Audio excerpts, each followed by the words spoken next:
You're at Stanford University right now. You have your own lab there in the School of Bioengineering. This is the thing people don't realize. There are certain pathogens, both bacterial and viral and fungal, that modulate your immune system. That makes you predisposed to cancer. How do we get the School of Bioengineering to focus on that? Fertility is going to be a huge issue going forward. Meanwhile, I'm walking around Tractor Supply and walking by Glyphosate. walls of glyphosate. The love of money is the root of all evil, right? They don't really want you working on anything that's low cost or free. The rewards are there for novel technologies that can be patented because that's what we call clinical translation. This is not information most parents have when they go in for their wellness checkup. I'm Nicole Shanahan. Welcome to Back to the People podcast, which highlights the growth of a movement uniting America, where our government is free from corporate capture and where we give voice back to the American public. Professor of Bioengineering, Annelise Barron, thank you so much for joining me today on Back to the People podcast. Okay, my assistant just printed out your bio. It's like a small book. It's quite large and extensive. You're at Stanford University right now. You have your own lab there in the School of Bioengineering. And your honors and awards are extensive. I mean, they're an entire page of tiny 9-point font. And amongst them, you won the NIH Director's Pioneer Award in 2020. That's huge. It was. It's so important. That's huge. You're a Keck Associate Professor at Stanford, which is also very prestigious. NIH National Research Service Award, the Dow Excellence in Teaching Award. I mean, it goes on and on and on this list. And we first met because you reached out to me to invite me to lecture to your class. And this is after, I'll be totally honest, I was kind of canceled by Stanford. They took down my fellowship bio. What? Yeah. Because I went into politics and they are very sensitive about being affiliated with politicians unless you're, there's certain qualified politicians allowed on campus, but I was not one of them. So I was really honored to come and speak with your class. And I kind of went for it on the bioethics topics of what's happening right now in many of these breakthrough areas of machine and tech into the body and our natural biology. And you were so welcoming, and I was really blown away by that. First of all, I know you introduced yourself as being a big proponent of the MAHA movement and RFK, and you really arrived to this through your work and realizing that there's something going on in the United States that we have to be paying attention to. But I mean, that was pretty bold of you to invite me to come lecture. What gave you the courage to do that? Yeah, actually, your lecture was so well received. So the class that you lectured for, Advanced in Biotechnology, has 100 PhD and master students in it, all in bio-related research, but it's, broadly all the, areas of bioengineering and biology research. And, they have 19 lectures. And this past quarter, the quarter you lectured, 18 of those were all of those cutting edge biotechnology advances that you were wanting to discuss, like, hey, are we going to have a choice if we want, an artificial womb, or if we want mRNA vaccines? Like, do we have a choice? And I think that is a very legitimate question people need to be considering carefully now. Yeah. I feel, I should say I made a voyage from, sort of college and grad school being like as uber lefty as you could possibly be after going to UC Berkeley for my PhD and UCSF for my postdoc. I just accepted, the whole mainstream, call it Stanford mainstream view of the world. I was there, but you get older and you start paying attention to more streams of information and you get a more balanced view. And I wanted these students, most of whom are so busy, that they don't have a chance to even investigate different ways of looking at the world. I wanted to give them some balance. And look, you were the vice presidential candidate for the US presidency. That's a big deal. And Maha, I also feel this is such a beautiful time in history right now because Yeah. people are suddenly looking around and questioning. And I think, every question is fair. Yeah. They're important questions. I mean, I'm just curious to hear what the School of Bioengineering is focused on these days at Stanford because it is the top leading bioengineering program We are. on the planet. Yeah. I mean, really cutting edge stuff you guys are doing. And because the world of bioengineering is just getting bigger and bigger and wider and wider. And, eventually a school has to figure out what they're going to prioritize. Is it going to be synthetic bio? Or is it going to be working with natural biologic systems and biomimicry as close, which is your world? And um, I really was really interested and curious in seeing if these bioengineering students had opinions on, for example, do people have a right to reject an organ that is being prepared for them that was grown inside of a pig? Right?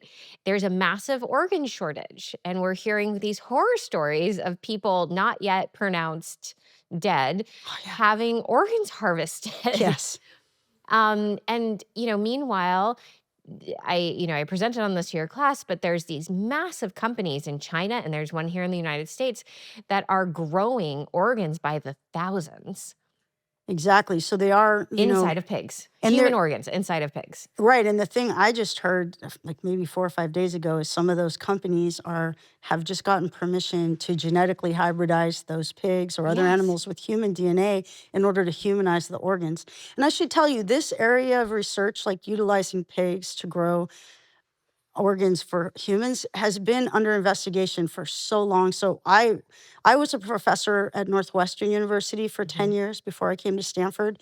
And back then, I started in 97, there were already people working on that there, and I should say, these people have all the best intentions. They just want to save lives.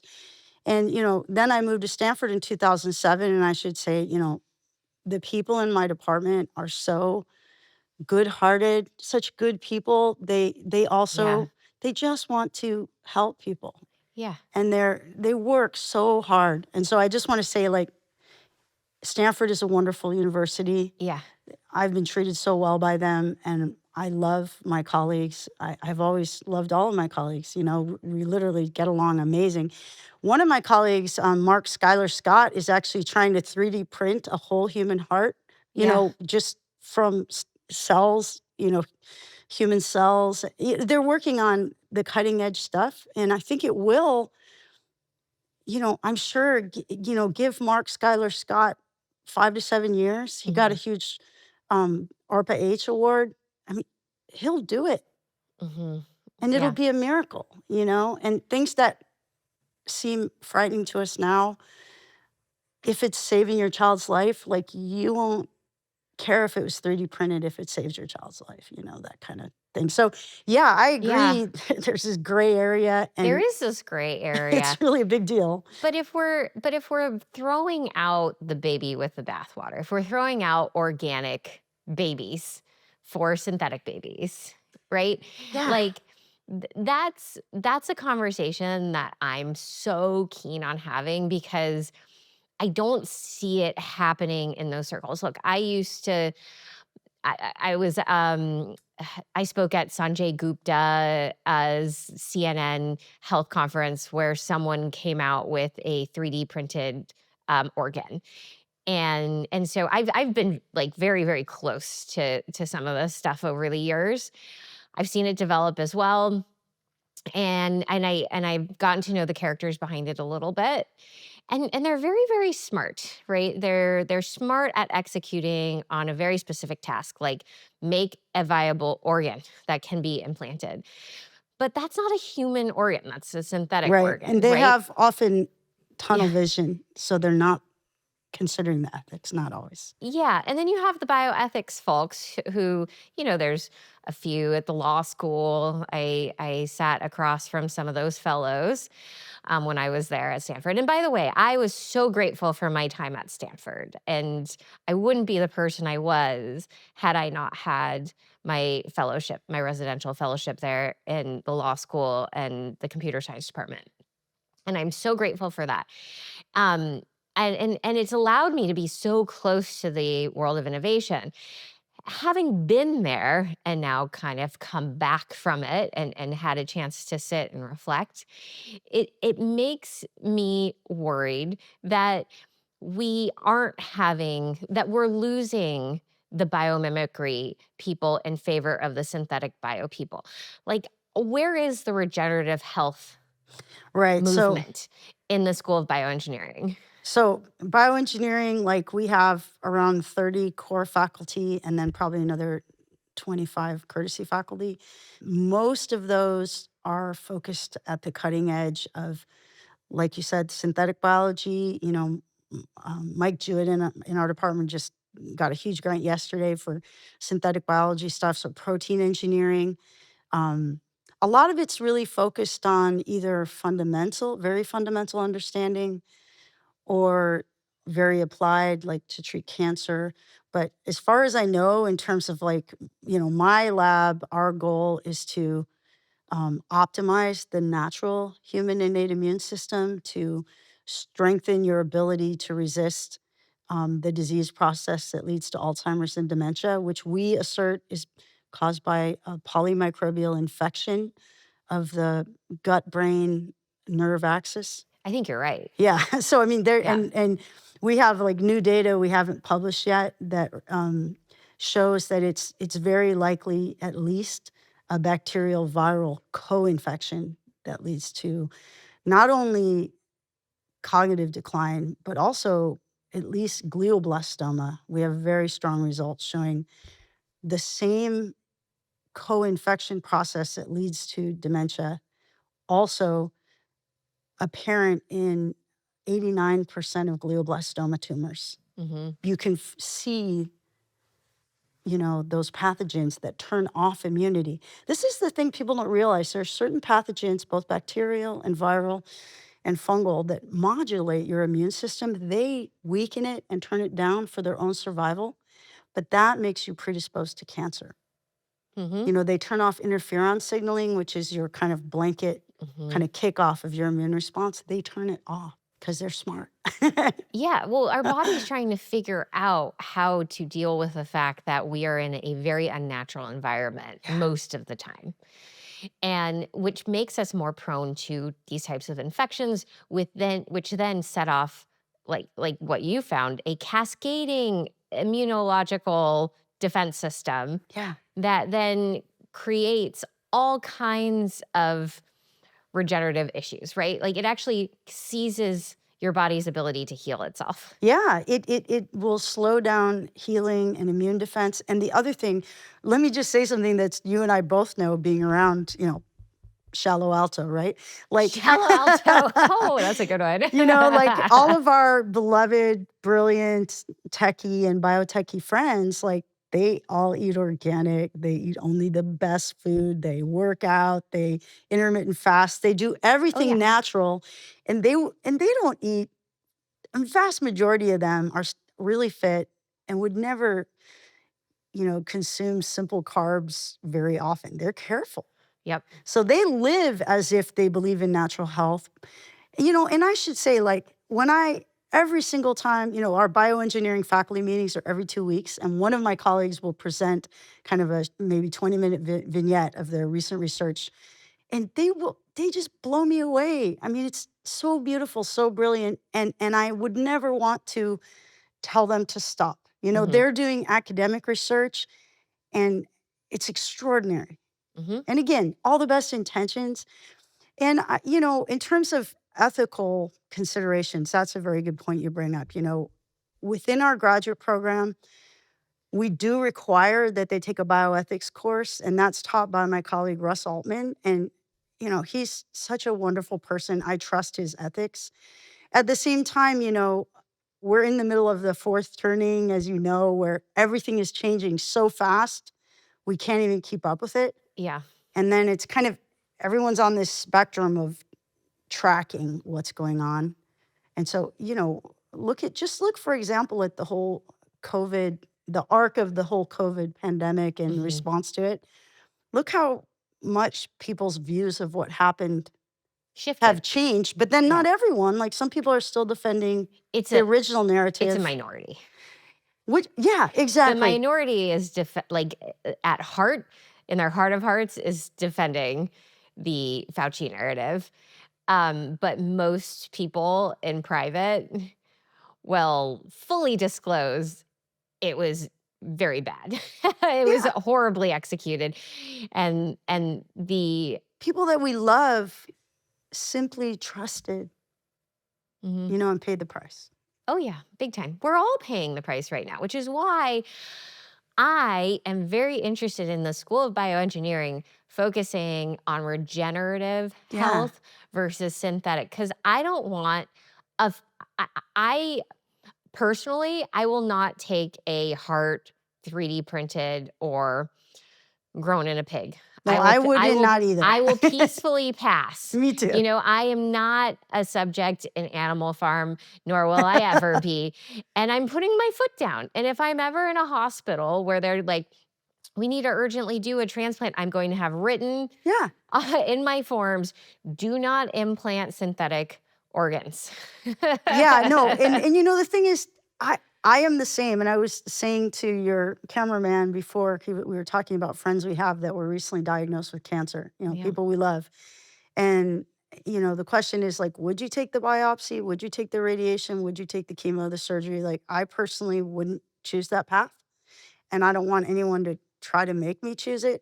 And the Elle other thing is, McPherson got viciously attacked for exactly. taking an alternative path for her breast cancer treatment. And they will take your child away if you don't do what the doctors say in some places, Yeah. which is terrifying. It's horrible. It's horrible. The question is, and I think this is what we need to wrangle with and decide upon now, and I think RFK comes down absolutely on the right side of this, is like, do I, as a human being, have the human right to choose what I accept and what I don't for my own body and my children that are younger than 18? I feel we should have that right. But, not everybody does. Like during your lecture, right, the whole issue of the measles vaccine, like those kids were very much in favor, a lot of them, I don't know what percentage, but at least a good percentage of those kids were very much in favor of forcing the vaccine Yeah. on everybody. Mhm.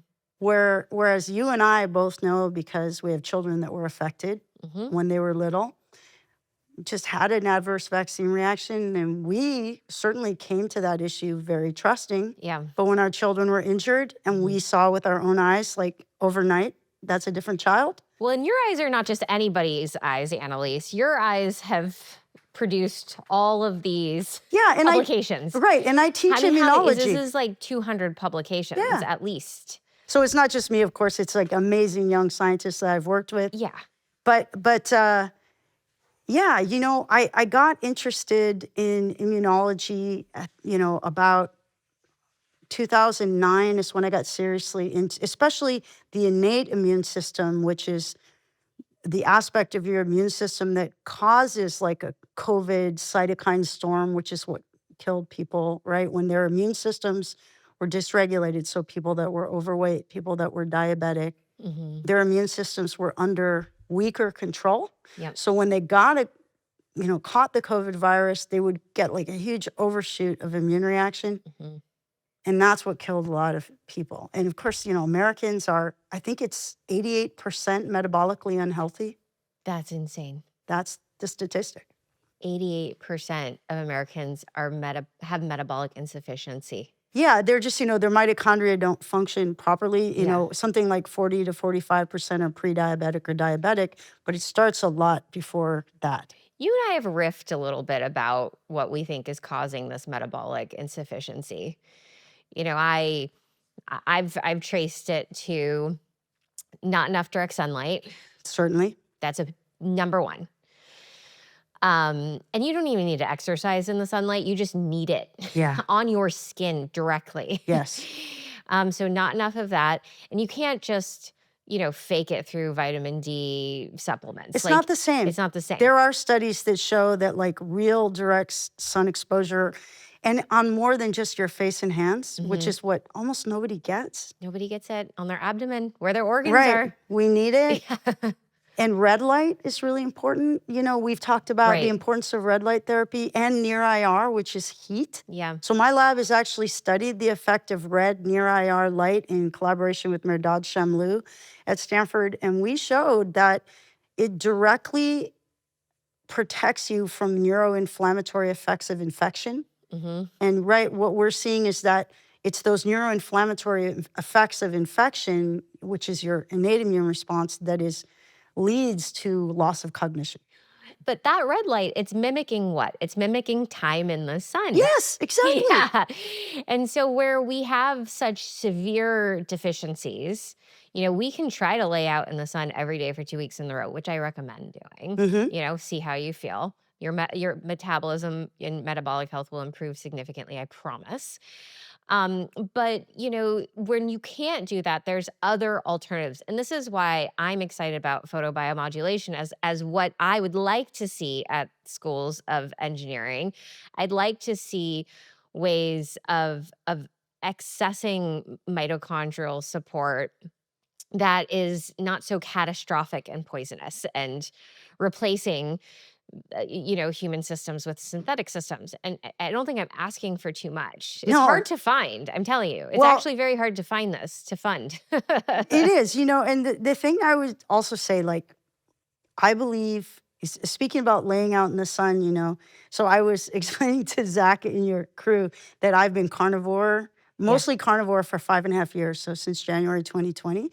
And the interesting thing is if you stop eating sugar, Yeah. but you still eat meat, you can eat low-carb veggies if you want. I don't. I just eat beef, eggs, salt, water most of the time. But, you'll stop burning in the sun. Did you know that? I stopped burning in the sun when I cut seed oils. Yeah. Oh, yes. I used to get this melasma mustache. Yeah. It would frustrate me so much. And it would be very obvious. I'd have to put so much foundation on it. But I look like a mustache, like a man with a mustache because of the seed oils. And then I stopped the seed oils and I have not had a melasma mustache. Yeah. And I use tallow skincare. Yep. Nothing like weird that's going to cook in the sun. And I don't even think you need anything. If you're out early enough. Yeah. Necessarily like, but here's the thing. A lot of people don't know. There's this beautiful paper from 1973, and they showed that every time you eat sugar, so they did a study with humans where they gave them 100 grams of all the different kinds of sugar, and then they looked at the strength of their immune response via neutrophils over the next 5 hours. So your ability to fight infection, every time you eat sugar, it's weakened for 5 hours. Now think about most Americans. They eat 3 times a day. They eat carbs at every meal. Their immune systems are trashed just by eating sugar. Yeah. And that's what RFK was saying. I was so happy like a few days ago when that little clip you probably saw where he said he mostly eats carnivore, but he includes fermented vegetables Yeah, and I saw good that. quality yogurt. Yeah. That's exactly what I do. Yeah. It works. Calling all curious minds. Thrill seekers, deep thinkers, debate lovers, story chasers. Those who question everything and those who just love a great read. At Skyhorse Publishing, everything is on the table. And we mean everything. We stand for free thought, bold ideas, and fearless storytelling. Whether it's uncovering the truth, teaching a new skill, or sparking inspiration, we publish books that matter. With 12,000 plus titles in print and 400 more on the way, Skyhorse is one of the most dynamic independent publishers. We challenge the status quo. We bring every perspective to the table, giving readers a place to explore, question, and grow. Want the truth behind the headlines? Read Rand Paul's Deception, The Great COVID Cover-Up. And pull back the curtain on power and public health with RFK Jr.'s The Real Anthony Fauci. Work hard, move fast, have fun, and change lives for the better. That's the Skyhorse way. Go to skyhorsepublishing.com/BTP to learn more. Skyhorse Publishing. Get reading because the sky's the limit. Why does the body crave sugar? Like children who are metabolically insufficient, their guts can't digest red meat. Is that true? Oh yeah, yeah. A lot Even of if you you've heard slowly about the white food diet, right? Yeah, Like many children are on they like just won't they rice. can't eat anything else. It's like it has to be all the white foods. You might be able to sneak in chicken nuggets, which are, like processed and white, but like red meat, they can't like they actually have a like physiologic response to it. Like they've almost been Like they're sick. like they're yeah, like they're sick and that their body cannot digest Well, I'm it. not sure why that is. You've heard about this Lone Star tick that makes you allergic to meat? Yeah. So they could have been, I don't know. I really don't know. Like I think it comes back to like each one of us is very individual. Yeah. You ask like, why are these children like so drawn to sugar? Because it's like as addictive as heroin. That's But a good to reason. me, it seems like her metabolic system thinks it cannot function Yeah. without that hit of glucose. Yeah. And it's almost as if the body seems to be like just trying to survive. And if you think about how fungus works, right? Yes. Like, kombucha. Let's just Yeah. use kombucha, which people are familiar with. It's a mushroom, it's a fungus basically, and you feed it sugar for it to populate. So are these kids just so full of Candida. candidas Another thing. or Possibly. other things? Because I see that popping up in your research quite a bit, is that when a system is affected or assaulted, right? Like the human system is assaulted by something. It's damaged, injured. It's injured. Let's just call it what it is. It gets Yeah. injured. Toxicity and Toxicity, neuroinflammation. infection. Yeah. Yeah. The body then becomes more susceptible to fungus, Yes. overgrowth, candida, different forms of infection throughout the body, the central nervous system issues as well. Absolutely. And so metabolically, we're made to survive and be very adaptable. So we're able to be omnivores, and you can kind of function in two different states, right? Some people have I've heard it called glucosis, where your body's primarily burning sugar. Mhm. And that's a certain metabolic state, which I think is not ideal for mitochondrial health. Or you can be in ketosis at the other extreme, where the only carbohydrates in your bloodstream are Mhm. made by your liver, and your liver will keep about a teaspoon of sugar, 4 grams of sugar in your bloodstream at any one time, and it will keep sugar very low. And if you don't ingest sugar, most people actually feel better in ketosis if you can get there. But if you're starting out like your daughter might be right now in a Or state let's of just say any of glucose, these kids, like any of these kids, 50% of the American right? population of children. At least Yeah. probably 90%, honestly, are eating tons of sugar every day. When I say sugar, I want to be clear. I know no parent hopefully is giving candy all the time, but even pasta, bread, rice breaks Mhm. down to sugar. So the transition from a body that's primarily burning sugar to a body that is burning ketones, fat, Mhm. is painful. Mm. It takes at least 4 days of something that feels like agony because you have to retrain your whole metabolic system to understand that it can subsist on ketones.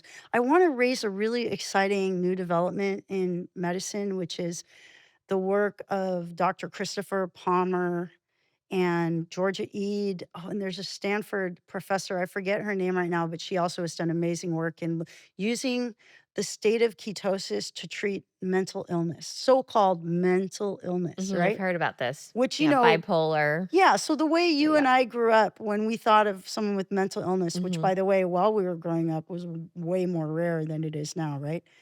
But, people kind of treated it like, oh, you're just having bad thoughts, wrong thoughts. Like, we can Mhm. fix that by talking to you. No, Mhm. So Chris Palmer at Harvard Psychiatry, he specializes in these cases that don't respond to psych meds very Mhm. well. And so over 20 plus years, he found that if you put people into ketosis, and he just does this a keto diet, he does meat plus low starch vegetables. So he doesn't restrict veg at all, Mhm. but nothing with starch or carbs.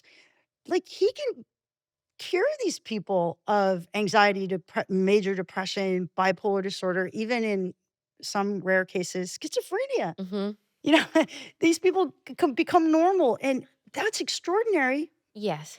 Now, Yeah. listen, you listen to Chris or Georgia, and what they talk about is, oh, it's improving mitochondrial health, Mhm. which I'm not saying is not true. It is true. But I believe it's when you cut back on the carbs, your immune system strengthens, and the infections, these are chronic, unperceived, undiagnosed infections, Mhm. come under control, and you're better. Yeah.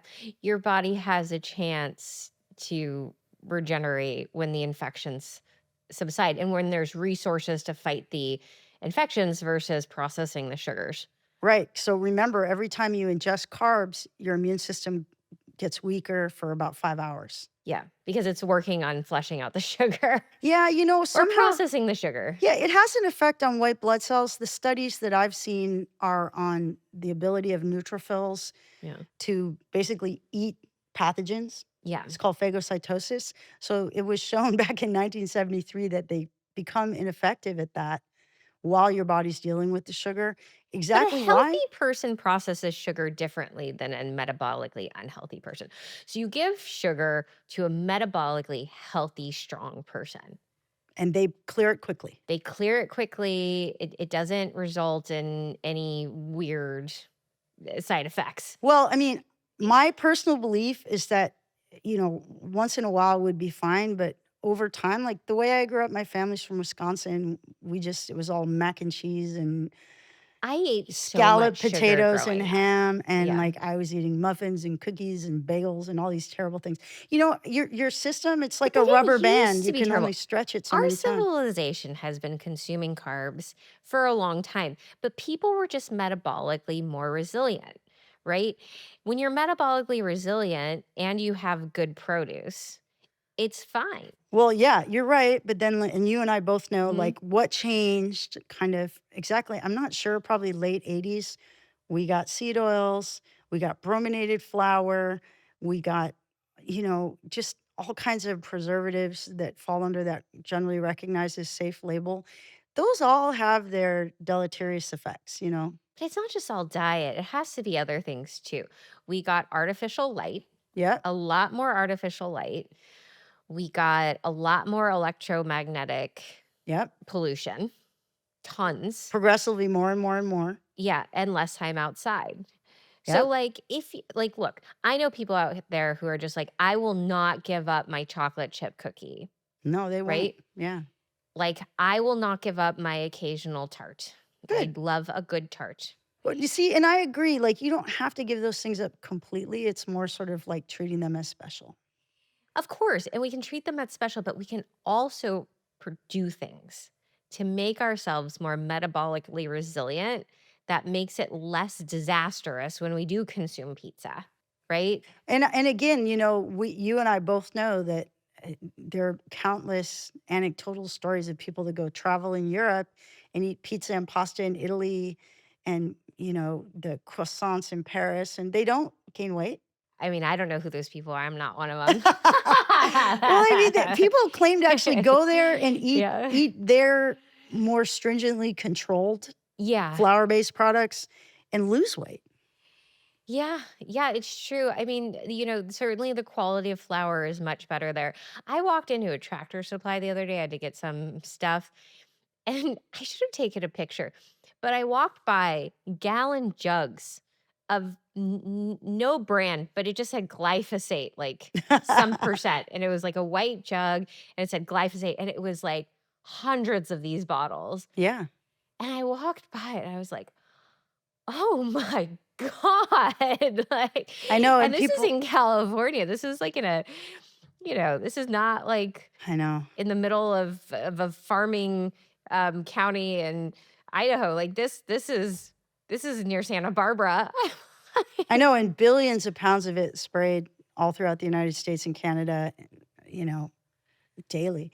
And this, of course, while it's starting to become known that it's linked to lymphoma and other cancers, if you are, especially among those who apply it or receive the runoff into their water. But Even if you have a very clean organic diet, go test for glyphosate. oh yeah, You will have so much tons. glyphosate in your system, and it will be a mystery where it all is coming from. It could be coming from your bath water, right? Like, Oh, absolutely. And I even heard like I think I'm not sure if it's Bayer or what so they're going to be phasing it out as people become aware that it's not very safe and that it's basically everywhere in breast milk and it's in all it's of our in tissues. everything. I mean, it's tragic.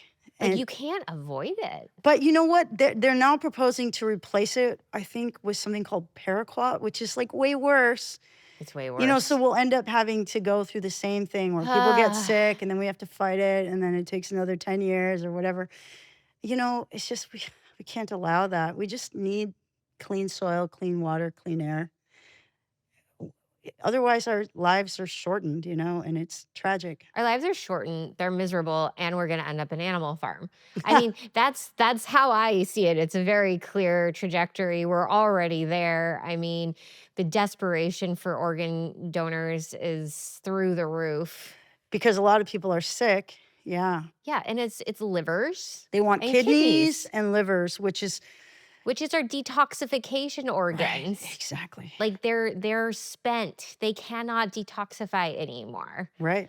It's like our filtration system. So literally our human filtration system is overwhelmed and now we're growing these things inside of pigs, extracting them and implanting pig grown filtration organs into human bodies. Meanwhile, I'm walking around Tractor Supply and walking by Glyphosate wall. walls of glyphosate. Well, I told you, like, I have a ranch now for the past, like, Yeah. year up in Northern California near the Oregon border. And, my ranch, they were growing GMO alfalfa there for like 20 years. Oy. And now we're just, and, if you put glyphosate on the soil, like, it kills everything except the alfalfa. Yeah. So all the fungi that Wow. are needed to support, moisture in the soil, like Yeah. it's a completely dead soil. And, that's not the way things should be. So we're going to, we just have cattle. We're not, we're going to grow cows and lavender. That's our plan because it's a good climate for that. But, we know it's going to take a few years for all of that to leach out Well, of the soil. and one of the reasons why I think a carnivore diet works is that a cow has 4 stomachs. Yep. So it's and a massive, I don't know if you've ever seen a liver of a cow. It's like this big, weighs like, I don't know, 10 pounds. Yeah. It's huge. Yeah. So, their lifespan is not that long before harvest. Yep. Um 2.5 years, maybe. Two and a half years. So it's not getting that exposed to the pesticides, and it has 4 stomachs to filter it, and then a massive liver and a massive That's why it kidney works. system. And so the meat itself is not going to be as full as contaminants, whereas vegetables and potatoes and grains, think about the system they're in. Water from our municipal system usually, right? Or whatever local ag system they have. It's a treatment plant. We don't know if it's, where what's runoff, groundwater runoff. So that's going to have pollutants in it. And so you're spraying dirty water onto the crops that you're trying to grow. Then you have soil, which is more than likely has suffered years of nasty inputs. Yeah. So you could be eating like this beautiful, all organic, vegetarian vegetable diet and just consuming like pounds Yeah. of Or even just, toxins. if you're not filtering your shower water, you don't know what might be coming through your skin either. Yeah. Yeah. So we do our best, But but what do these toxins do to the brain? I'm trying to remember the name of this professor at Harvard, but she basically plotted the autism rate versus pounds of glyphosate. I'm sure you've seen that graph. And I it's like, haven't actually. oh, it's amazing. It's like literally linear. Yeah. I mean, but unfortunately, it's not linear. It's sort of exponentially going up. But they track right with each other. And I'm not saying glyphosate is the cause of autism. I'm just saying if you pick any one of these toxic They're inputs that are neurotoxins. environmental, yeah, any one of these environmental toxic inputs, they're Yeah. all additive.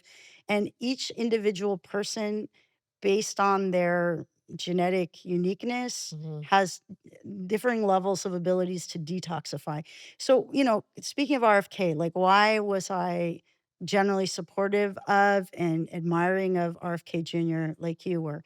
Because probably starting around 2014, when my Mhm. son had a vaccine injury, when he was just getting ready to go to kindergarten, I suddenly was awake to the fact that this was a possibility. I was totally trusting before that. And so then he had a website where he had lectures up about some vaccines, like the HPV vaccine, where he gave like a whole hour long deep dive into the science that I watched. And I was like, yeah, oh my gosh. And then you start to learn. And then there's this organization, Children's Health Defense, that went all around the United States and I think also Australia and UK. And they interviewed parents in this bus Mhm. whose children had experienced a bad Mhm. vaccine reaction. They just took the parent's story. And being a researcher, I'm a voracious consumer of information. It's like I almost can't stop. I think I probably watched like 5,000 of those interviews. Wow. And yeah, each one is an anecdote, but when you've watched 5,000, you're like, I'm seeing the same story over and over and over again. And I noticed that, like, for instance, tons and tons of strawberry blondes and redheads Hmm. that were having like a negative vaccine reaction. And then I kind of looked into that. Well, they're more likely to have the MTHFR, Yeah. allele that makes it harder to detoxify things Interesting. out of your system.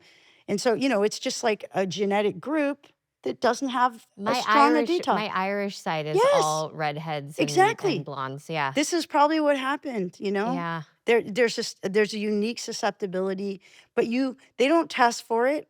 They can't predict it. Mhm. So it's not fair to adopt a one size fits all approach to injecting with something that contains environmental toxins if you haven't examined whether the person can handle it yet. Yeah, and you have to keep into consideration all of the other things happening to that child that are Yeah. non-genetic, such as, were they exposed to somebody with a flu in the last 2 weeks, Oh, there's so many stories of right? kids that, went to the pediatrician and were just recovering from a bad cold or flu. Yeah.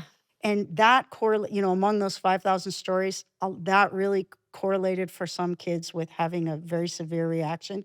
So it's kind of like, where's the immune Yeah. system at today? It matters. Yes. Yeah. And and each one of those parents, of course, they had no clue there was a chance of something bad happening to their child when they This is not agreed. information most parents have when they go in No. for their wellness checkup. And are you familiar with, Dr. Paul Thomas? No. Okay, so he has been on Children's Health Defense, which is a great site. But he was a pediatrician in Oregon Mhm. who had for many years run a large practice, about 10,000 patients.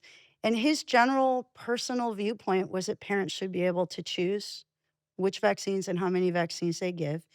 He had actually done a deep study himself, and he kind of favored what I would call the Danish approach. Mhm. So in Denmark, they give, I think, 17 vaccines before age 5, and they only vaccinate against diseases that could be lethal to the Mhm. child, right? So they have a more conservative approach, and they don't really have a problem with Mhm. autism there as much as we do in the United States. He was aware of this, and so his general recommendation to parents was to do this lighter schedule, Mhm. 17 instead of the full CDC schedule. But if the parents wanted the full CDC schedule, great, free country.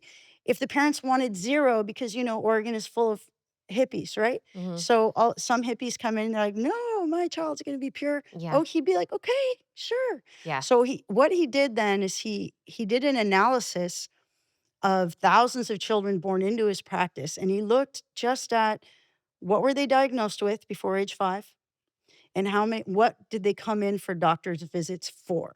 So was it an ear infection? Was it, you know, uh, asthma or ADHD? And he correlated. So he had Or a what group. infections they had. Did they have a Yeah, just roseola infection, right? yeah. And Yeah, it was mostly kind of infections, but also included ADHD. And right. he looked at the totally unvaccinated kids. Yeah. And then the vaccinated kids, where very few of his kids took the full schedule because he didn't recommend it. He Um, recommended a light schedule. He published it. It was like a 4x higher risk of pretty much everything, like allergic rhinitis, et wow. cetera. And then, you can guess what happened to him. Lost They his license. lost his license. They retracted the paper. Mhm. They destroyed him. Yeah, But he was such a good, strong man yeah, that he just has done his best, but he's continuing to advocate because he's telling the truth. yeah, It's real data. yeah, But yeah, they've done everything they can to hide it. yeah. And that's wrong. It's wrong. I mean, imagine if we could have just done that kind of screening. It's not that hard. Oh, we could have. Like, how much more time does it take to do that kind of screening? I think, frankly, there are people who have known this a long time Yeah. that chose to keep it quiet. You could probably do that screening in a one-page questionnaire, right? Yeah, if you trusted parents. But, the neat thing about Dr. Paul Thomas's study was that it was entirely objective, and it was all children that were Within his born into practice. his practice, that he was the only pediatrician that had ever seen them. Hmm. And it was just a beautiful study, and it should have been, headline news. So when President Trump asks RFK, why is our country so sick? Could the answer be because we have buried the science of like responsible healthcare? Yeah, I think, and look, I was trained, I should say, although I'm in the Department of Bioengineering at Yeah. Stanford, both my undergrad and graduate degrees are in chemical engineering, right? So that Hmm. means I learned how to design chemical plants, do petroleum refining, all that. You know, honestly, with all the love in my heart for all my fellow chemical engineers, the production of novel environmental toxins like microplastics and just all the chemicals that are in the air and the water and the soil has galloped ahead of them actually paying attention to the long-term effects of those chemicals. And I actually know the wonderful people and great scientists, for instance, who, you know, very energetically developed microplastics for every indication you could imagine, Hmm. and became extremely famous and rich Hmm. for doing it. Okay, now we just realize like it's ubiquitous. It's It's in the sperm. it's in our brain, It's in the it's sperm. in testicles. How is it in sperm? Sperm gets created over like Yeah, a very short amount of time, a period yeah. of days, Because it right? goes throughout our whole body. Something that's nanoscale, Yeah. right, disseminates everywhere. And Ugh. though a lot of those plastics, especially as they, you Why know, can't the School of Bioengineering give us solutions to these it problems? can, and It I'm can? sure it will, because the thing is, like, maybe it's not at all the majority yet, but I think, you know, All I'm seeing from schools of bioengineering are gene therapies, stem yes, cell therapies, artificial this, that, IVIG or and IVG. I mean, like yeah, the acronyms go on and on and on. And I don't want any of those acronyms. yeah. I just want clean water I think that's really what's and best for clean us. soil. How do we get the School of Bioengineering to like focus on Because that? I would argue, sort of the really top bioengineering departments in the world, right? Yeah. MIT, UC San Diego, Stanford, Duke. There are a lot of wonderful schools. They don't really kind of reward that kind of a focus generally. Like you're trying to do something that's going to really knock people's socks off with its Yeah. innovation and Well, let's talk about photobiomodulation. So, yeah, I, like you, have been totally immersed in the world of photobiomodulation. Photobiomodulation is basically creating artificial versions of sunlight, right? yep, And powering them up to deploy them through the skin, through the bone, so that they somehow reach your brain, your cells, organs, whatever. Long used by athletes, chiropractors for healing like torn ligaments and muscular issues. Supposed Um, to really help skin quality, collagen production, Taking over the beauty world. reduce Yep. inflammation. I mean, honestly, it's just so incredibly good for your body in every way. Yeah, because it's feeding the mitochondrial, Yeah. the what is it called? The electron transport And chain, the right. ETC. And there's the MIT group that Yeah. showed that it can even prevent Alzheimer's, you know. Yeah, and there's different colors and wavelengths, and you can use lasers now, LLLT, low level Mhm. laser Mhm. therapy, which I'm very excited about. Paper out of Japan just showed a cohort of women who were pronounced infertile, were trying to do IVF, had multiple failed IVF cycles, did low level laser therapy, and all of them successfully extracted eggs that then grew into embryos. That's wonderful. Yeah, very cool study. First of its kind. Yeah, fertility is gonna be a huge issue going forward. It is now. It is now. It I already think it has been. No one's been talking. I was like one of the first to talk about it. it's gonna be so much worse now though Oh, because it's the so majority of yeah. people took the vaccine, and I personally, I know there's controversy about this, but having very paid extremely close attention to the scientific literature related to the effects of the COVID vaccine, I think there is a good chance that it, negatively affects fertility in people. Yeah.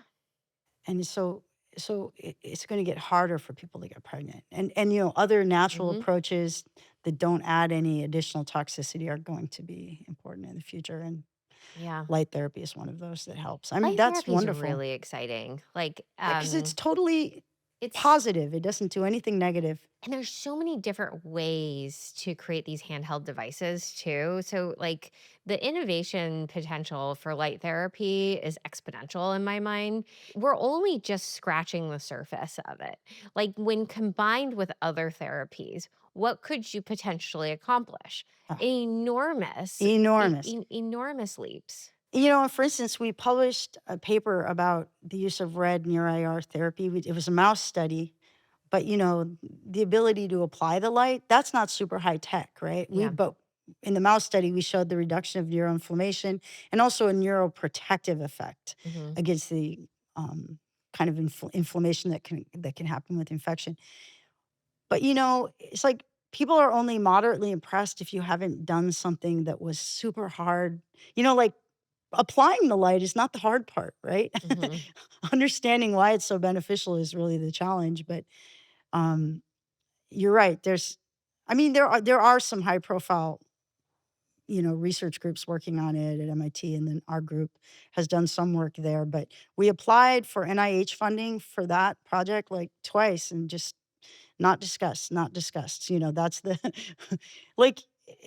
There has to be a market for it Yeah. among other scientists in order to have the resources to pursue it.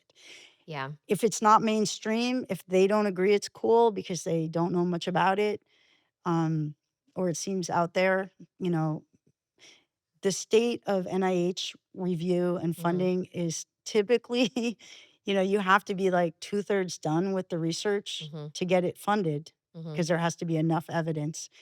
But, how do you generate the money to get two-thirds of the way towards the goal Yeah. if I you don't know. can't get funded to do it, which is typical? Yeah, it goes up against a lot of industry too, because if certain wavelengths and colors are good for your body, then you begin to ask the question is, and we all know blue light is bad. Right. Like the kind of light and the power of the light and the density of pixels that we're getting from our consumer devices Oh, yeah. is hugely problematic and toxic. And I also heard, like, it's funny, I saw a little, like, TikTok from a teacher in Texas. Like, it was a school district where they'd banned all devices from the Yeah, school.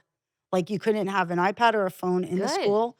And he said, "Oh my gosh, my students listened, Yeah. and they read their assignment, and they did it, and then they talked about it."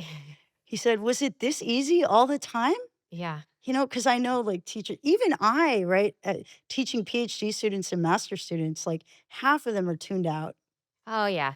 No, I always when I go and give a speech or a lecture, like the barometer of whether or not it's spicy enough is how many people are willing to look up. So I'm like, all right, gotta go spicier. I If want you did. I want to say, that I want to really give you a compliment about your yeah. lecture that you gave to the class. I loved it that you kind of put the question out there to them, but you didn't answer it. Like you didn't give your opinion really. You just said, let's think about this. Like Yeah. you let them kind of decide what they thought without imposing your opinion. And, I think it was really stimulating. I did not get a single negative comment from the students, and that's 100 students. They loved it. I'm happy to hear that. Yeah, that's great. I made the mistake. I also teach a class on innate immunity Mhm. called Bioengineering Innate Immunity. And like 2 years ago, I, did present the data from Dr. Paul Thomas because I thought Yeah. it was a nice counterpoint. Yeah. And wow, like I had one student just go absolutely ballistic in the student evaluations. Like I was like, "Whew, maybe I shouldn't do that again." Yeah. Because it, cancel culture, it was very real. I feel like things are shifting a bit where we're allowed to talk about some things now, or we should We be. are allowed to talk about a lot more now because I really think that because of people like you and all of these researchers you've mentioned, and I just think the force of highly qualified, good-hearted, hardworking, well-intentioned people when given the opportunity to speak, it's not so scathing. It's really just thoughtful. And, it's hard to cancel thoughtfulness. Right. And I Yeah. should say, like, coming back to the topic of the vaccines, like, I know people that were profoundly injured by it that are on the Stanford faculty and very, very important people. So I think, Stanford did, as all the universities did, impose a vaccine mandate even on the faculty, Mhm. where they told you if you didn't take it, they would separate from you, divorce you, fire you. So, that's where they were because they Mhm. were getting strong pressure to do that, just like the hospitals were. And um, Well, what's scary about Stanford is it relies so much on government money. Like, yeah, people don't realize how much money goes into Stanford research from the government. I actually don't know that number, but I think the It's in shortfall. the So, billions, I yeah, believe. I mean, Yeah. because these are extraordinary scientists doing awesome projects, Yeah. really. And I want to say, like, if you go among, say, lay persons, Mhm. I know I come from a blue collar family. I'm one of 10 kids. If you go among lay people, they kind of assume a lot of that is froth and frou-frou and that not so much of it's truly important. Yeah. And that there's also kind of this prevailing view among lay people that professors don't work very hard. Like, oh, they only teach 3 hours a week. Well, we're also running a research group and attending faculty meetings, and they work super hard. They work every single day. Yeah. I do anyway, like wake up and tippy type and Oh, yeah. working. So, but they think that a lot of that research is silly. I have not seen that. And I want to do also kind of give a If counterpoint. I saw more regenerative medicine, Oh yeah. I would be able to defend that budget, but I think that the redundancies amongst synthetic work right now are largely because I see it translate. I see because whatever you guys do there, so the government funds the scientists come up with a woo hee hee, I did it. Yeah. And then, the venture capitalist over there. I'm sitting Yeah. next to Andreessen Horowitz, Right. I've got Cotu over there. I've got client, I'm on Sand Hill. I drive by them all. Yeah. Then, the reason this is all here so close to Stanford is because if the government has already, tipped its hat at this is the technology we're going to get behind, Stanford is like, okay, great, do Yeah. it. Then these guys here in the venture capital world and the finance world are like, this is a sure thing. So let's pour more money into it. And before you know it, you now have like billions of dollars going into like bogus gene stuff. Yeah. The amount of money that has gone into genomics is insane.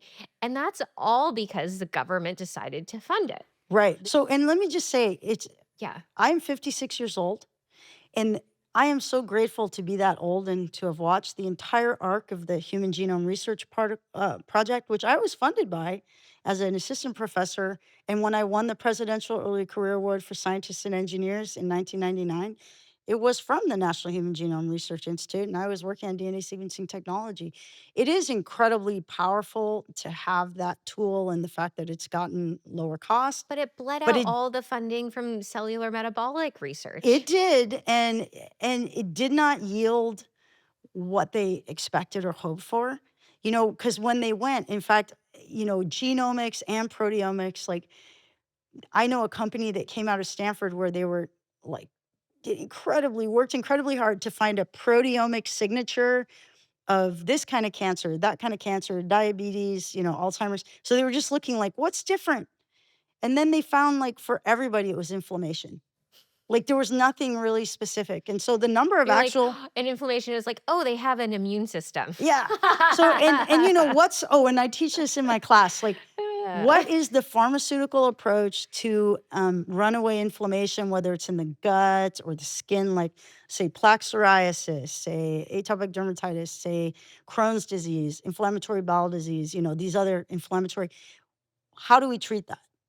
Like, if you want it You just treated, take an anti-inflammatory. well, yeah, but in the process of taking these biologics, like originally it was Humira and now there's a million other ones, they turn off an aspect of your immune cascade. I know it makes me immune suppressants. Yes. Like make me so nervous. Yes. The rheumatologists, they get the diagnosis right, which is great. Yeah. The treatment, they're like, well, let's just suppress the immune system. I'm just like, Well, oh and you and my God, somebody please get me out of this nightmare. Yeah, well, you and I are Like, lucky because we're basically healthy. And I can tell you, I know people who have inflammatory gut diseases for which those drugs were miraculous in terms of reducing their symptoms. But it does make you more susceptible Yeah. to down the road negative effects, I'm in constant management of vaccine injury Yeah, symptoms, constant. yeah. I get flare-ups and I have a regimen. I have a go-to and like, thank God they're still working. And we should talk about God next. But Yeah. like thank God, like I do sauna, cold, red light, morning sunlight, direct sunlight as much as possible. Some, vascular movement, lymphatic drainage in sunlight. I do lymphatic gua sha. What about supplements that Um, will upregulate your innate immune I do system? some. So I do the spike detox, total Yeah, spike me detox, which too. is just the The wellness company for the wellness one. Yeah, company. I do that I too. like that one. It doesn't hurt my tummy too much. Yep. So because I have And it kind of covers the spectrum. It And then, of covers the course, spectrum. vitamin D3 and magnesium, I hope you take. So I bathe in magnesium. I don't Oh, we take talked about that. it. Yeah. Right. I think and that's then fine. It goes through the skin D3 great. makes me a little nervous. I don't process D3 so well because I'm trying to get it. I'm pushing it so naturally. But the one that I do take is elderberry, organic elderberry syrup, just to boost my immune system. Yeah.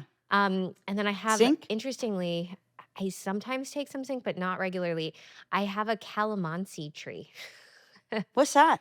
Calamansi is a tiny citrus that is somewhere between a kumquat and an orange and a tangerine. So vitamin C. It's insane. So The that amount of is vitamin C I get from this little fruit is incredible. does it taste good? It is so sour. So I dump a huge amount of raw honey in it. That's great. Honey's also Yeah. good for you. Yeah, and raw honey. And then, I'll have days where it's like I am, glowing, health is through the roof. I'm surfing for 3 to 4 hours and I'm doing great, but the flare up is always there and you're just Yeah. like, I wish I could just unhook this brokenness that's stuck in my body, Right. The spike protein, The spike protein. it's Mine is in the thousands. Oh, yeah. Yeah. And I did see like a paper that came out recently where they were measuring the antibody level to spike among people that either had COVID naturally or had three shots. Yeah. And it's again can be individual, but for some people the production of spike continues for so far like years, right? 5 years. And they it found is Yeah. inflammatory, and so It's hugely inflammatory. and everybody's reaction. Like some people are going to be fine. A lot of people are fine.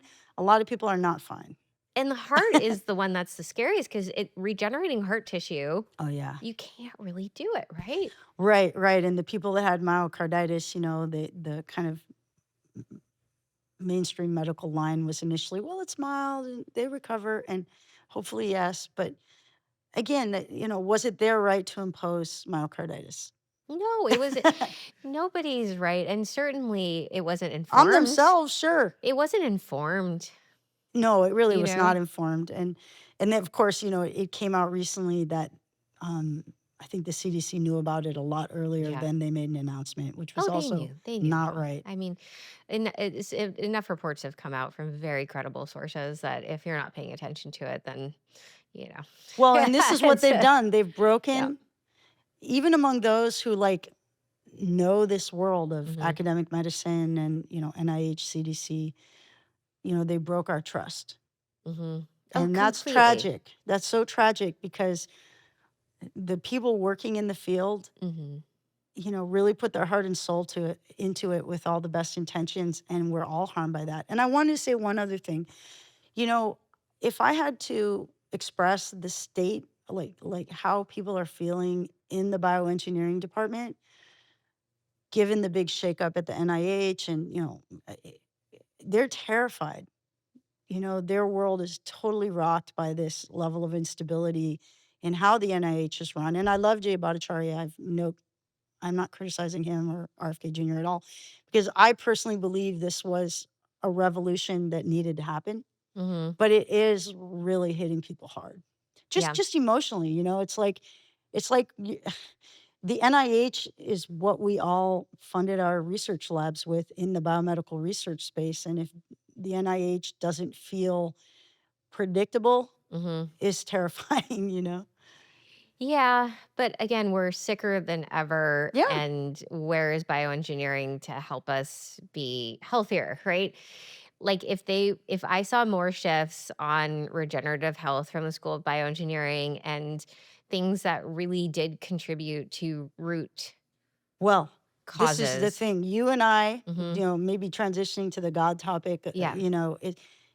the love of money is the root of all evil, Mhm. right? And that is to an extent what ends up happening in biomedical engineering, in the sense that the rewards are there for novel technologies that can be patented Mhm. and that can be commercialized, because that's what we call clinical translation. So the concept of an approach to healing, Mhm. or usually it's treating cancer, it's never preventing cancer, Yeah. because that can be free.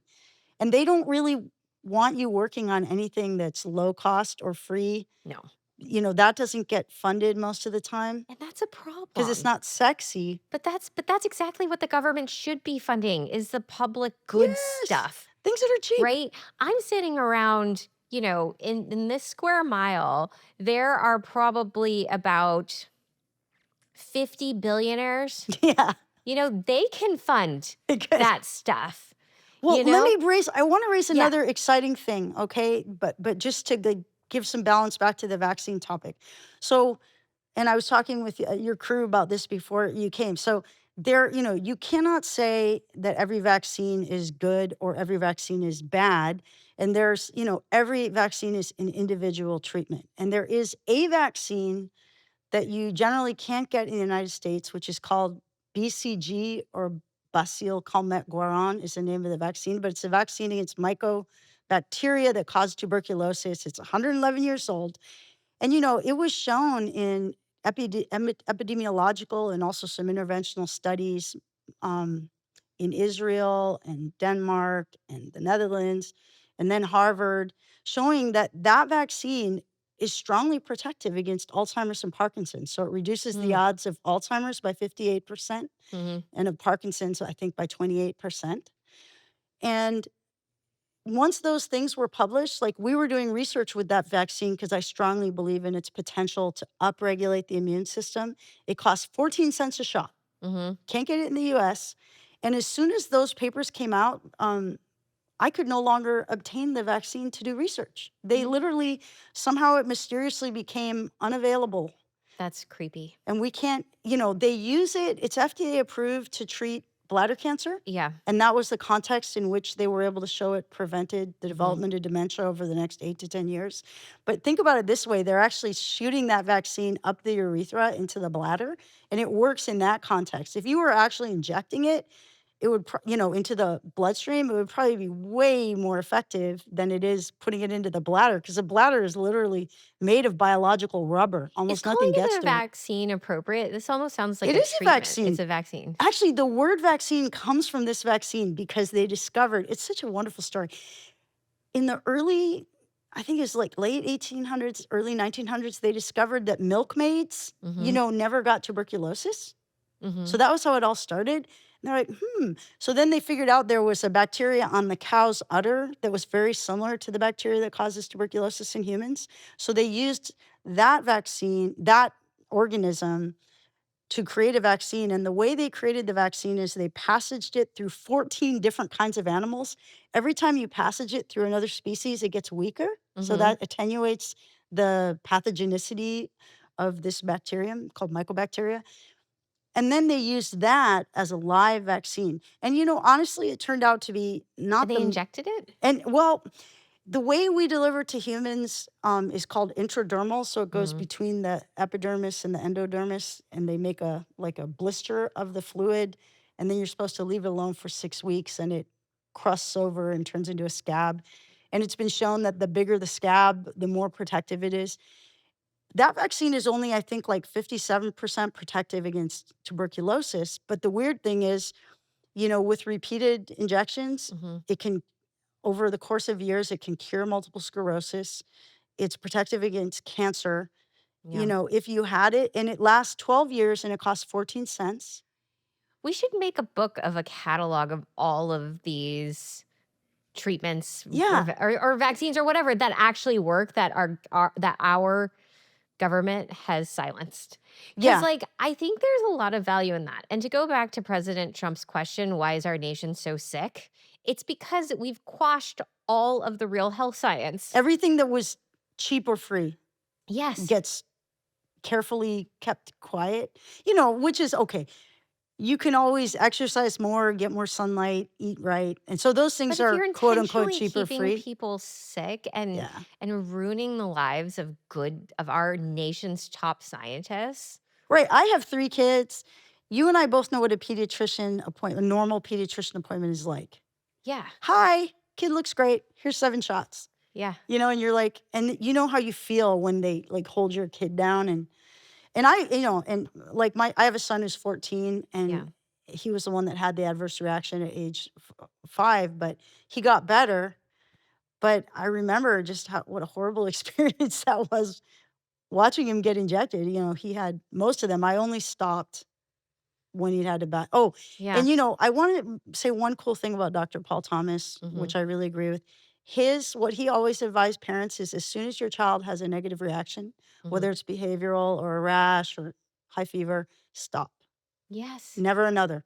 Because your child has Never given, another. yeah, your child has given their signal Yeah. that they're up to here in terms of what they can tolerate. Yeah. And if you are lucky enough to have future children, and I've seen many, many parents now whose first child vax injured, didn't vaccinate their next children, Yeah. all healthy. And they're great. And they're And all healthy. Well, and the other neat thing about Children's Health Defense, watching Yeah. those interviews, they actually started interviewing the parents of totally unvaccinated kids. Mhm. Because you would assume, based on what we hear in the media, those kids were like so sick and they had every disease and they're dying, because we're told like this is so important. Mhm. They have all these vaccines. Those kids are so healthy. They're so robust. And look, Yeah. here's the thing. Again, I'm 56. So what vaccines did I get? I think I got smallpox because I was born in 1968 and they were still giving it. I probably got measles and maybe DTP, but like I got 3 shots Mhm. and I never took any more. Yeah. I'm never sick. Yeah. Yeah. I mean, and most of us people in my age group. Mhm. Oh, and in your lecture at Stanford, remember you're like, has anyone here ever had the measles? And one of my staff scientists who is a former professor at UCSF, Mark Ryder, he's like, yeah, I had the German measles, I had the measles, I had mumps, I had rubella. And Yeah. I'm like, you're alive, you know? Yeah. Yeah, no, Because the he's rest of like the class 70. didn't know what to think about that. That was a great moment That was a great moment. Well, because they're so terrified.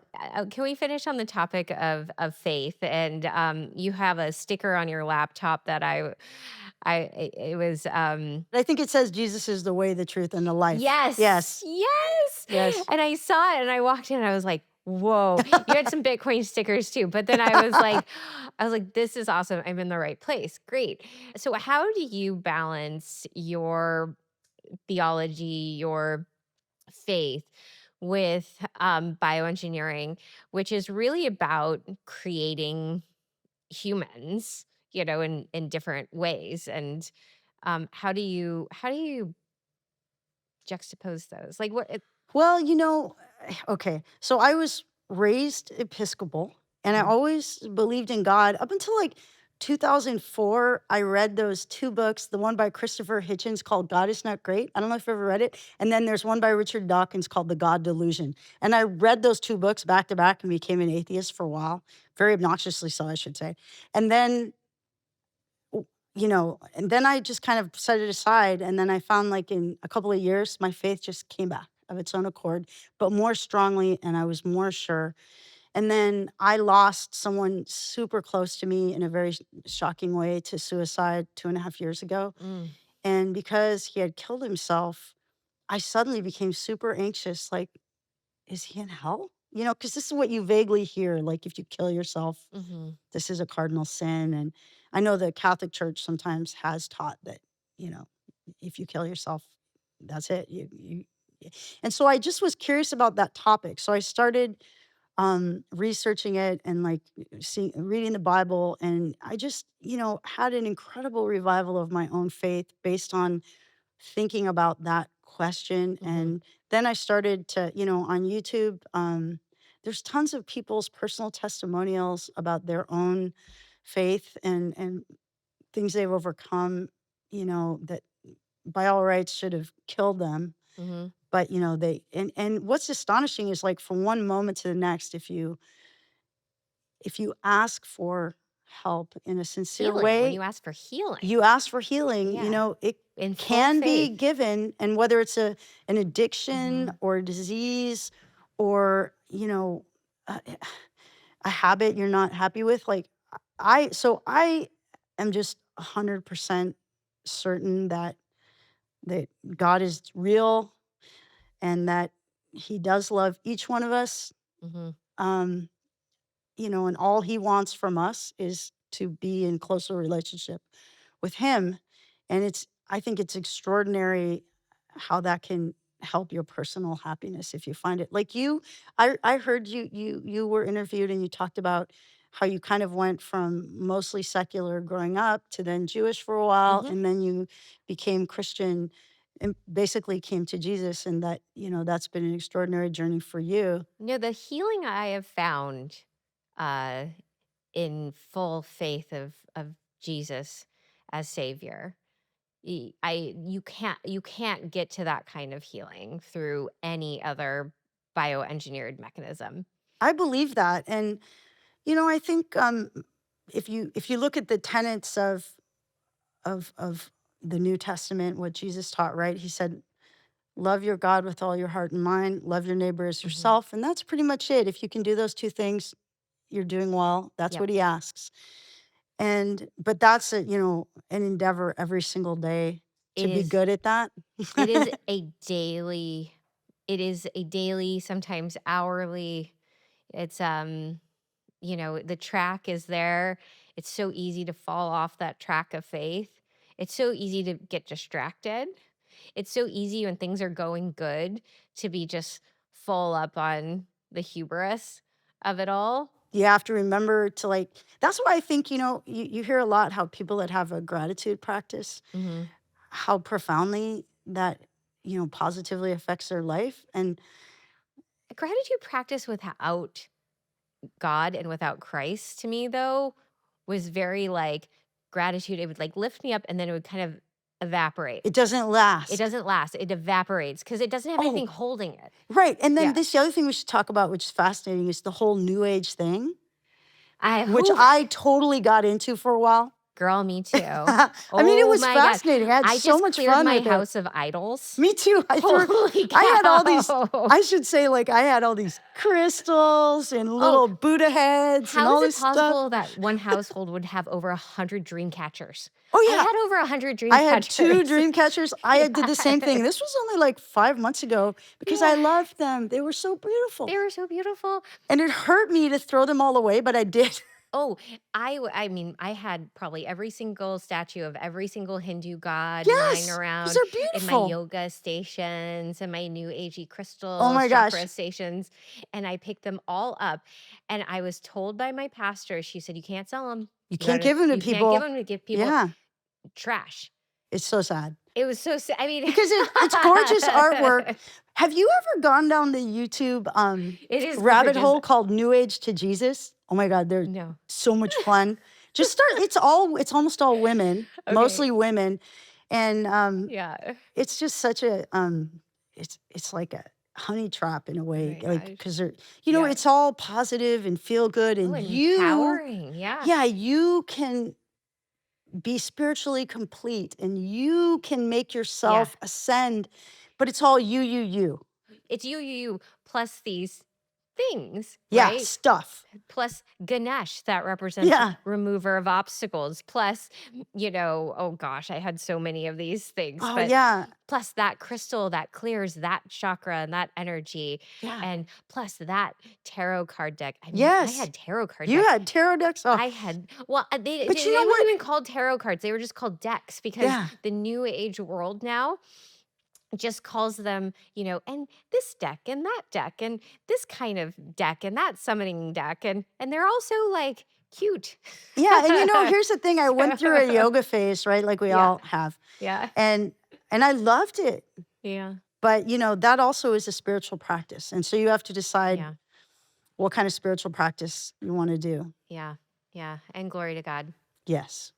Well, it's been a real pleasure, Annelise, to chat with you and to share all of these bits of wisdom.